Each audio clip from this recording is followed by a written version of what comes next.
Aware. It's another episode, Bola Letu, Soccer Beat yethu. And today, ngiphethe Uroy Michael Kambule, quality, one of the skillful players who plied their trade ku-Kaizer Chiefs and also naphesheya. Ugrand Kambule bro wami siyabonga ukuthi ube nathi eshowini yethu namhlanje mnandi. Ula Teshego, angimnandi Tashego na. Hayi ngimnandi nje yami uGrand. Angimnandi khudmani man, ngiyabonga man khudmani. Ngiyabonga nami bro wami ukuthi sibe nawe namhlanje. I-reason nje enkulu ukuthi sifune wena kule show yanamhlanje because sikhuluma nge-youngster ebe-skillful ebeyifana nawe uRile Mofokeng, who is now joined i-union eBelgium. So just ngifuna nje i-take yakho nje, asiqale nje ngokuthi ngibuze umbuzo nje ukuthi wena uRile Mofokeng ucabanga kanjani? What do you think of him as a player? Urile man khudmani into esingayisho ngalo mfana man. Masikhuluma ngoRile, we are talking about i-face ase-South Africa man, i-face South African football man. Whether siyathanda or asithanda khudmani yabo. We need ukuthi nje umfana simsupport kuyo yonke lento enzakalile khudmani. I think for yena kule move le ayithathile man, it's a good move. Mangathi uyabheka khudmani, wami nakamnandi la ku-Pirates, like u-achieve into eziningi, wina ama-trophies amaningi for i-Pirates. So I think it was isikhathi bese kuyisikhathi esi-right ukuthi ahambe naye khudmani utshintshe impilo yakhe man. Yeah, Sivaro uyayibeka mfethu ukuthi uhambe kahle ngesikhathi esi-right. We often see ama-player amaningi agcina sewacomplaina, afuna imove kungahambi kahle ne-team, but siyabona ukuthi intwana ibe patient. Bahambile abonkota, bahamba nabanye, yabona, and he was the talk of the town at that time. Yabona, but azange alwe azange sizwe any negative things. Yabo uqhubekile umfana wadlalela ibhola lakhe ku-Pirates. And ngibona ngathi I don't know, uthi ngibuze wena, do you think it was the right time? I mean, straight after a World Cup, you know, where the whole world is watching him, you know, and then wafike waperforma kule game against Czech Republic, you know, I think he game mhlambe naye yenza ukuthi baphosa amehlo bathi hey, lentwana le iyashisa ngempela. So do you think it was the right time imove yakhona? Mina Shego, njengoba ngihlala ngisho about these boys ona Shego, lo mfana lona Shego achieve okuningi la esa-country, bengaseke into ethalele Shego, udlala i-World Cup lo mfana adlalela i-Pirates kule age akiyo Shego. So ezinye izinto kumele sizibheke man, lo mfana man is a diamond Shego, noma siyathanda ba-rare ama-player afana noRile. I think njengoba ngisho Shego ukuthi sometimes masinga-check-a lo mfana Shego, i-discipline yakhe Shego isiprovile nathi as ama-South African. These boys have been first team for how many years manje, but we've never had i-touring ngoRile. I think lento ngihlala ngisho ngithi kwesinye isikhathi Shego ama-agents they are killing our players Shego, because nemali ababathembisa yona they end up ngoba sometimes ukuforce move, sometimes it works, but at the end of the day mengasebenzanga ibulale wena Shego, because we've seen some of the players bahamba, some of the players ba-survive lapho bahambe ngenkani ba-survive, some of the players if you check like issue uRibeiro uhambile waye Spain, uyabona kwenzakaleni ngale Spain, kugcina sekabuya manje sekuhlangahlangene. But all I can say mina Shego about this boy, ngithanda ngendlela yonke into abayimanage kahle for umfana, everything was managed professionally msheke. Everything into nento yelaba nesikhathi sayo, because wonke umuntu bekakhala ukuthi uRile uzohamba nini Shego, akusiwo wonke umuntu ozoya phesheya, siwawonile ama-best players, but into mase kuyisikhathi sakho Shego, akekho omunye umuntu ozoyistop. But lo mfana nje awusibonisile ukuthi uyadeserve, akahamba yokhula udlala i-Champions League. Ngempela akakhula ayodlala i-Champions League. Uyibeke kahle wena Roy mfowethu, and vele le team idlala ku-Champions League, Union is a big team. So would you say Belgian league, is it the right move? Monga checka Shego, lama league la, if you can check i-Belgium league, the French league, those are not the top leagues in terms of Guti, but monga checka all the best players in the world. Some of them, they went through Belgium, they went through France. So for me, it's a good move for yena. Kule age akiyo, afika uzi-expressa. Imagine masambukela week in week out ku-Champions League. I think this boy will go to one of the top teams ku-Europe, mhlambe in the top 5. Talking about mhlambe England, Spain, but I wish ukuthi angaye Spain man, ngale bhola lidlalayo wena Shego man. Yeah, ngempela isitayela sakhe seplay man umnandi mfana, nami ngiyahalela ukuthi ngimbone eSpain yabona, but akayithole leyo experience yokudlala ku-Champions League and grow from there. Yabona, sibonile amanye ama-player abafana nabo-Percy Tau ku-Champions League badlala khona ku-Belgian League, and they were able nabo ukuthi bayenze leyo impression leyo. But enye into mina engiwarishayo man ngama-players wethu la ekhaya when they have to go overseas, the fact that abahlali isikhathi man abaningi man overseas ama-players wethu. Why do you think ama-players wethu awakwazi uku-adjusta kahle abe settled e-Europe? Yabo, umuntu makahamba angasabuyi man, asafuni ukukubona unless ubuyela i-national team kuphela. Why do you think our players yile yenza ukuthi afuna ukubuya ekhaya njalo? Shego man, when you talk about lento leyo Shego, into engihlala ngisho, South Africa na is Europe Shego. South Africa is Europe. Imagine uRayleigh was playing for Orlando Pirates. Mhlambe bekahamba nge-goal 6 or nge-goal 7 Shego. Uhlala ku-Townhouse Shego. We understand?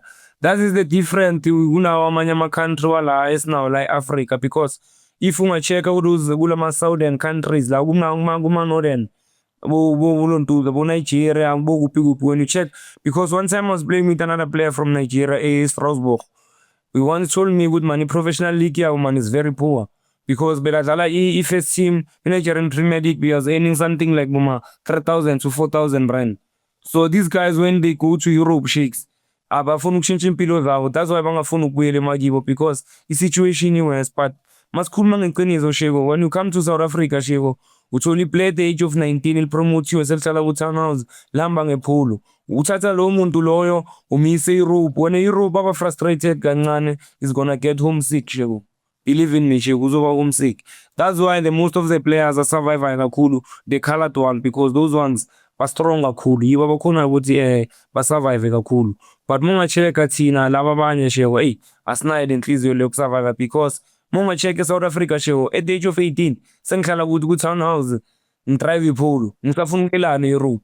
Imagine manje at the age of 19 you are playing for Mamelodi Sundowns. Yeah. You are earning something like 80 to 90,000. You are going overseas bakubhatala 150. When you call 100 like ubona ngathi your different lay is not that big, you understand Shego? Yeah. So that's why ngithanda ukuthi kakhulu in terms of that thing Shego. That's why we must have a proper development so that these players mabangahamba early before masinokwazi ukuthi sikhiphe ama-players ese-early sheiks. Mhlambe at the age of 15, age of 13 sikhiphe ama-player aphumayo azoye-Europe sheiks, so that azoba nalenhliziyo leyo ukuthi yalaste le.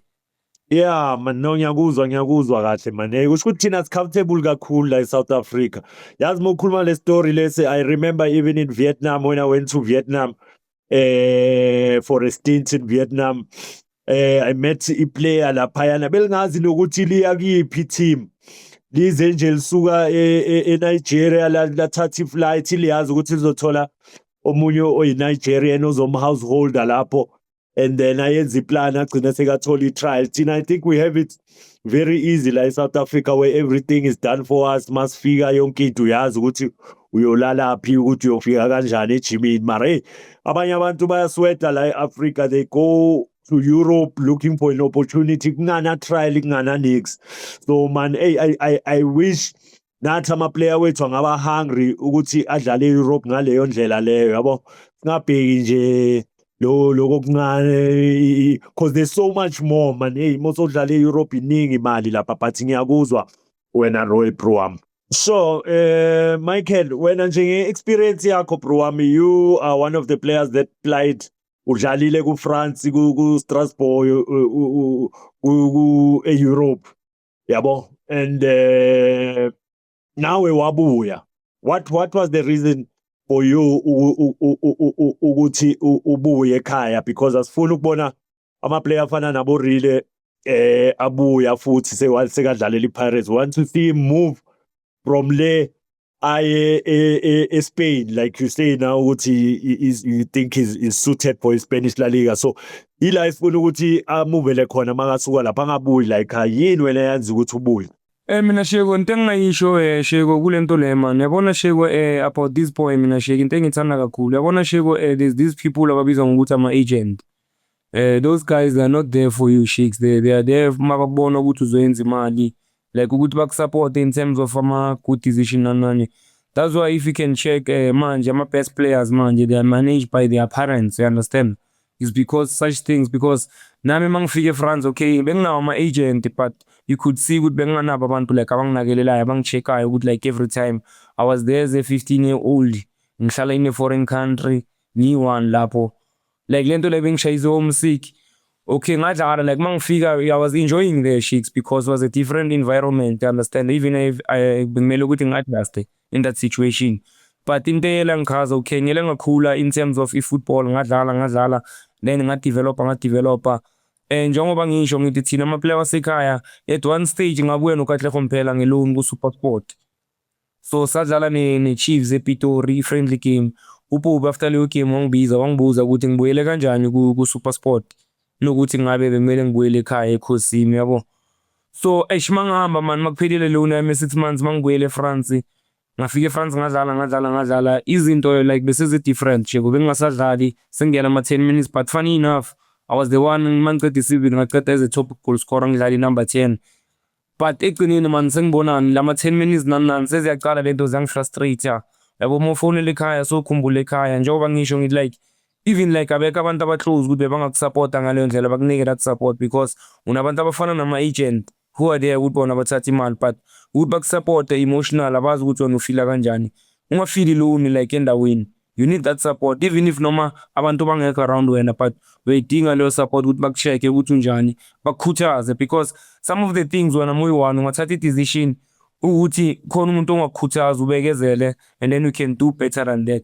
So I wish really man, naye first thing into engifisa ngaye ukuthi nje abe strong, because one thing into engiyazi, one the frustration masecala ingena, let's say bathi akadlali sheiks, first thing azoyifuna uzofuna i-loan, and then makazofuna i-loan uzofuna ukwenzani, uzofuna ukubuya ekhaya.